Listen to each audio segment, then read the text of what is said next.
Welcome to Accounting Life with Jotham Tai, a space where we'll talk about anything and everything surrounding the people that grind through your month-end accounting close.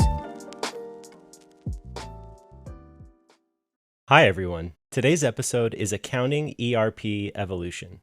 Our guest today is Chua, Managing Director at SOAProjects.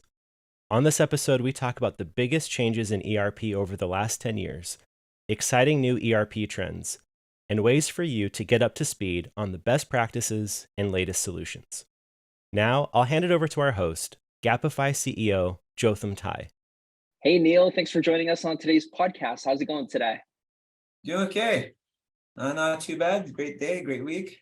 Well, we'll see how the rest of the week goes.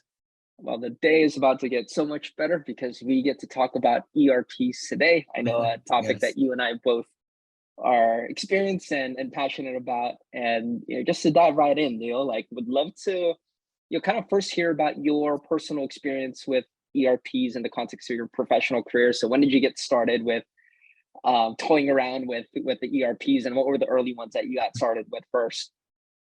Yeah, so I've been in this space for about close to 24 years now, right?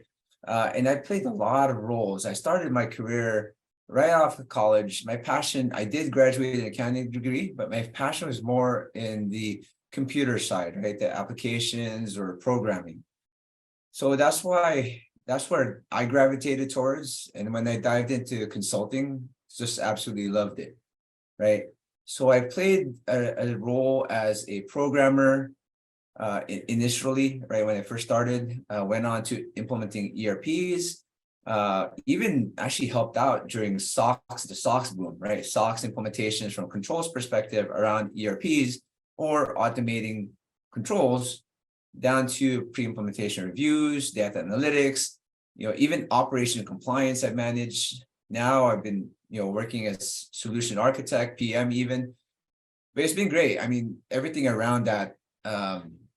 There's a lot of power to ERPs, and that's why I chose to move that direction, because frankly, doing the accounting is great, right? Having the principles, but at the end, once you know the principles, it's actually commanding a machine to actually performing the task for you consistently and accurately, right?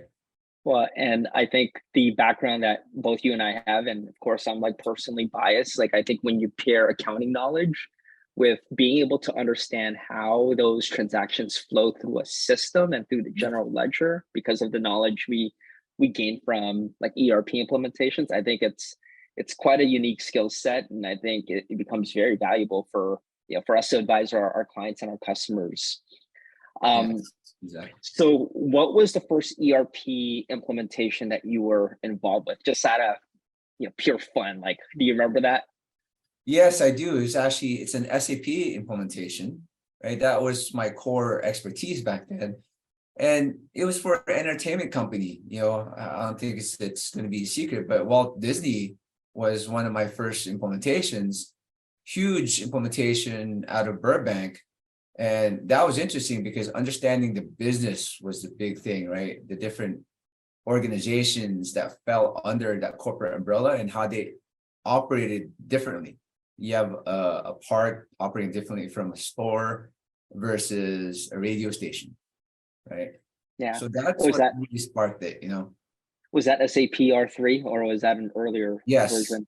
It was oh man.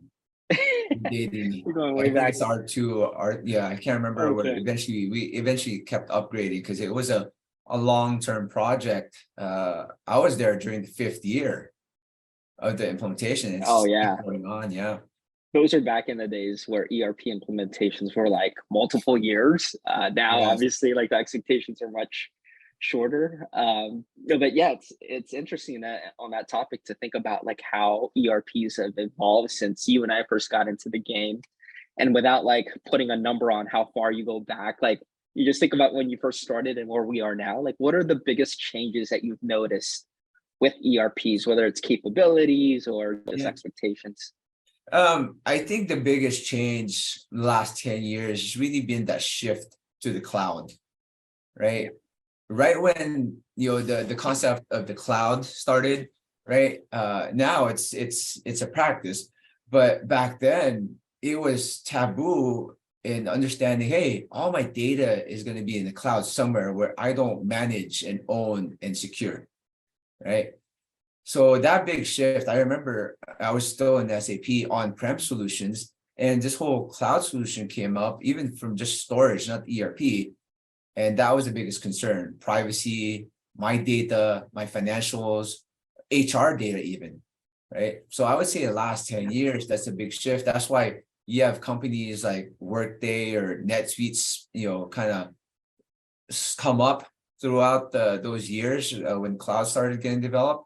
And now they're dominating in the market. And that's also why SAP, the big giants, SAP and Oracle shifted, right, to having cloud, right, solution or cloud and SaaS, potentially SaaS solutions, right? True SaaS. Yeah, I remember. So when I was in consulting and audit, like I worked with the on-prem systems, like the SAPs, the JD Edwards back then, and the PeopleSofts. But actually, my experience was unique in that, like, the first implementations I was involved with were the NetSuites and Intacs, like back in the 2007, 2008 time. Yes. So my implementation has always been in cloud. So I don't have the level of appreciation that you might have with like on-prem and how difficult and challenging that is. But it sounds like it's a whole lot of work, right, compared to like a cloud implementation. Or would you describe it differently? Well, it is. You have to worry about the hardware, the data center, right? The networking, the downtime, right? So I wasn't too involved in the hardware piece. I was more in the application layer, right? Not in the security layer as well. But once you have that, stood up, right? You have the application set, the application layer starts doing the implementation. Or once you're live, you have a huge IT organization where you have a group of people managing just the hardware, right? The data center, the security is a big thing, right? So now with SaaS solutions, hey, the SaaS provider manages all of that, right? You don't have to worry about downtime. That's their problem. Security, they spend a ton of money to make sure that there are no breaches, right? So now if you're a startup, you don't have to worry about all that cost. You just subscribe to a SaaS solution, and the only thing you have to worry about is an admin, a business analyst.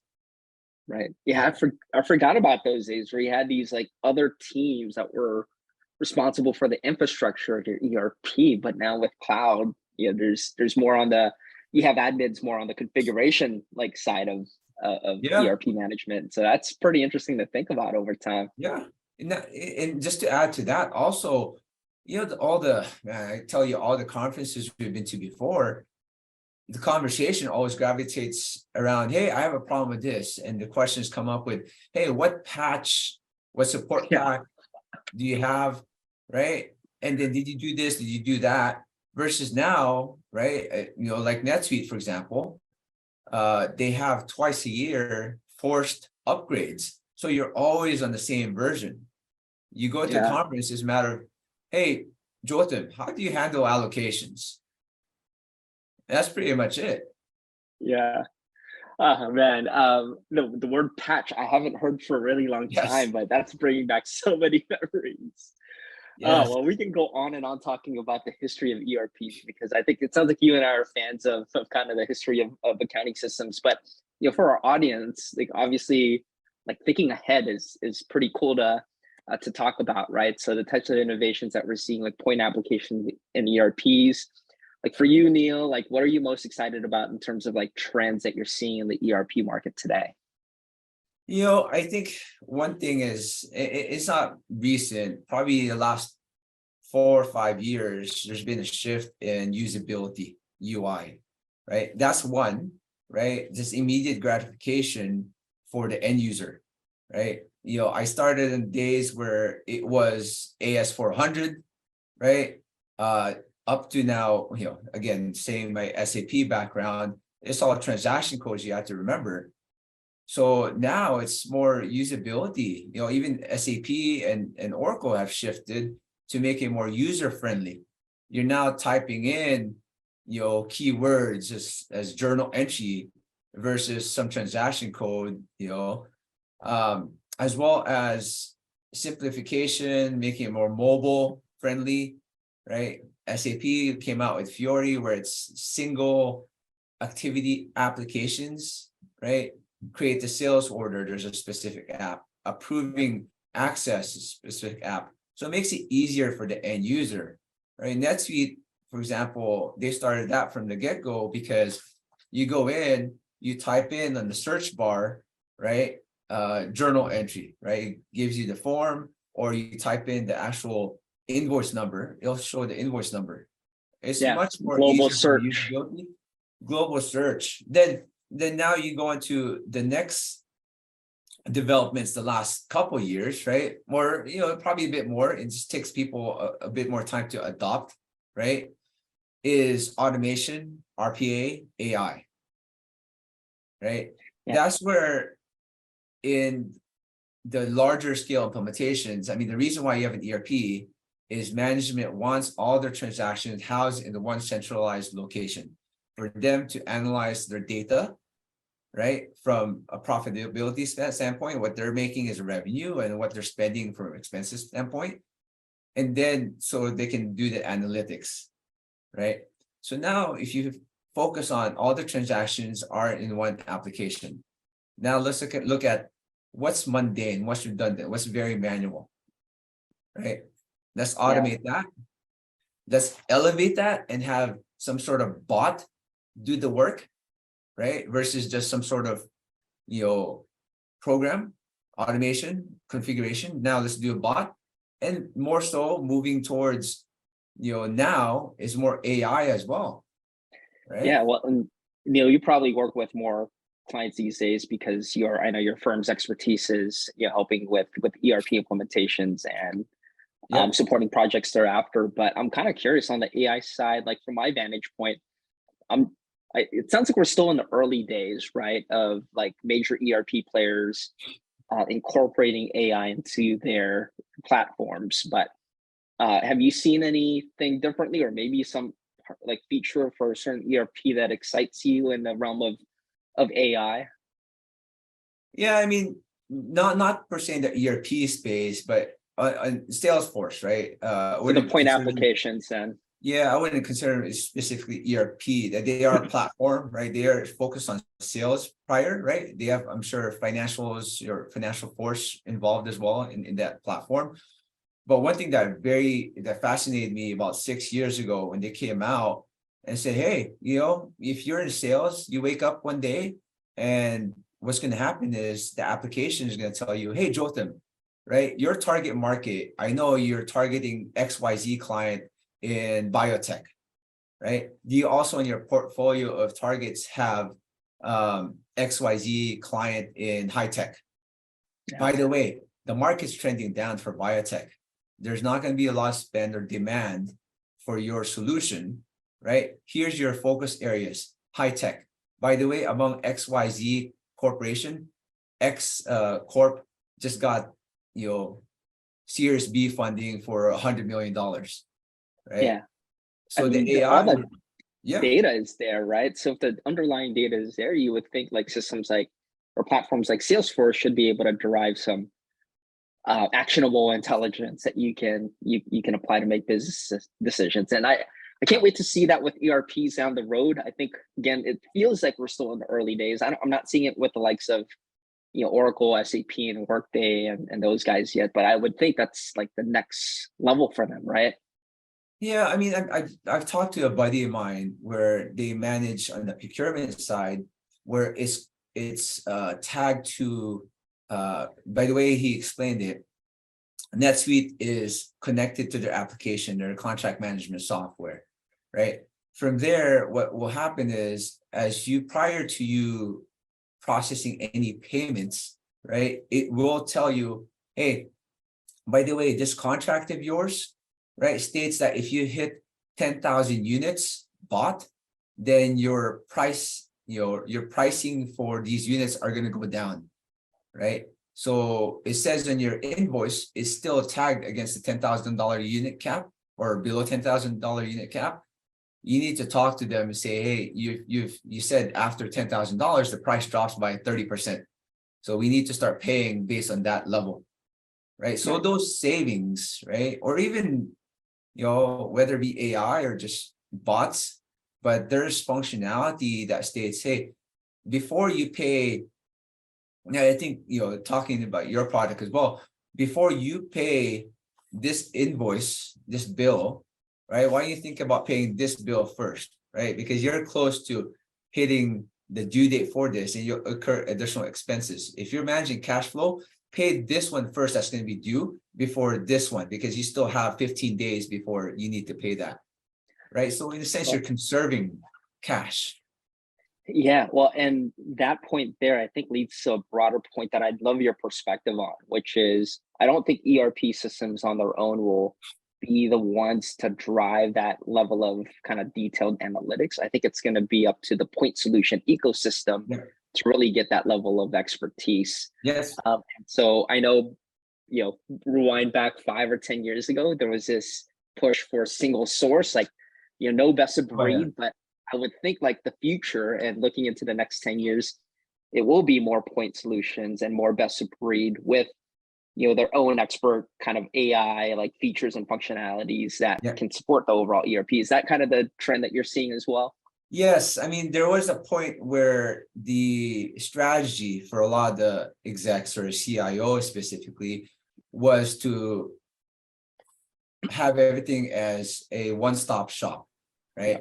You buy SAP and use all SAP functionality, right? The thing is with these ERPs, they're great as a platform, right? Standard functionality, right? But to your point solutions exist because of some reason, right? They make it more efficient. They make it more user-friendly. They have these intelligence that they go above and beyond standard functionality ERP can provide them. It's true that ERPs year over year assess their portfolio of partners or point solution and may acquire them to add the additional functionality as part of the core ERP, right? That's what makes them sellable. But there'll always be point solutions out there that will survive. And it's not going to be no more centralized, right? It's more best of breed, right? And I think ERPs are starting to really understand that that's what the market demands, right? Before, like, Oracle's, SAPs, and Workdays, they didn't have like open partner programs, and now they do, which is creating opportunities obviously for businesses like ours. So we were able to partner with SAP because they want to complete their feature set when it comes to accruals. So yeah, I think that's where it's going. And I guess kind of to wrap things up, and for the audience's sake, I know we have a good amount that are either in finance systems now or maybe are in operational accounting and want to pursue finance systems roles in the future. So kind of talk about in this ecosystem of point solutions and ERPs, like how does someone get up to speed with all the systems, and what are some good practices for them to make sure they're up to speed on the latest point solutions in different parts of accounting? Well, I would say, it's always staying educated, right? In the sense of what products are out in the market, right? If you have a problem statement and you cannot resolve it with your current solution, right? Or seeing that you're customizing it heavily, then that's a point where you start looking and see, okay, what other options are out there in the market, right? So you're educating yourself either through talking to a trusted advisor like us, right? Because we have our ears to the ground more, where we talk to different clients, see these point solutions and see which solutions work and do not work, what their pitfalls are, right? And we go to these conferences where all the vendors are there and talk to all the vendors to understand what solutions they provide, right? So there's that one, right? Second is just your network. You talk to different, people in the same level, right? Or other organizations, controllers, CFOs. Hey, why did you make the decision to buy XYZ solution, right?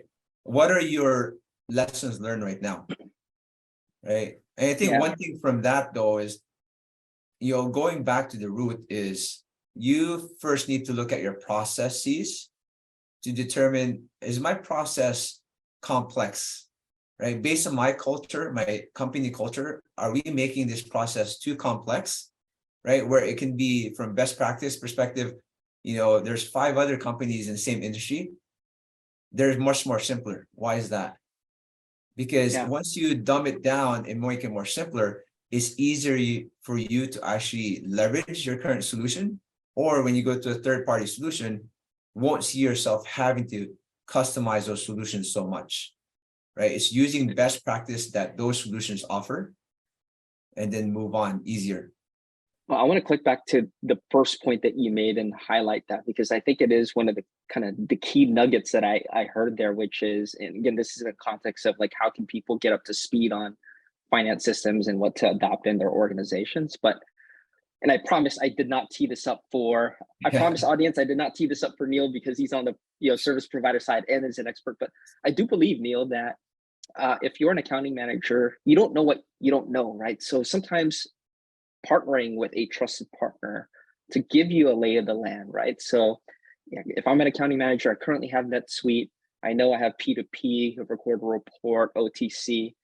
Why not go to a partner and kind of help or ask them to provide an assessment? And that's how you can also learn like what the available options are, right? By going with a trusted partner. So I think that's a pretty quick and effective way to get yourself up to speed on knowing the players in the space, like in P2P, the Coupas, the Paltis, Bill.coms. Yes. People won't know that in industry necessarily, but partners like you who go to conferences, work with different customers can help advise with that. So I promise I didn't tee it up so nicely for you, but I think that is, for me as a systems geek, I would consider that very sound advice for our audience.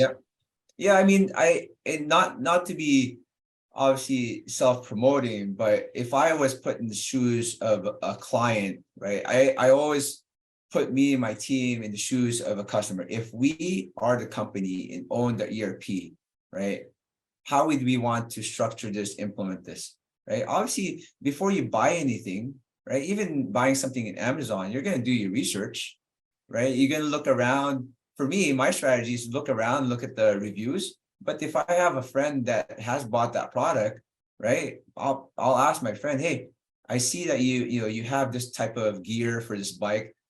What's your advice, right? Because he's done his research, he's tested that. Or I have another friend that does, for example, marathons. He's tested so many different shoes, right? I'll ask him for his advice, right?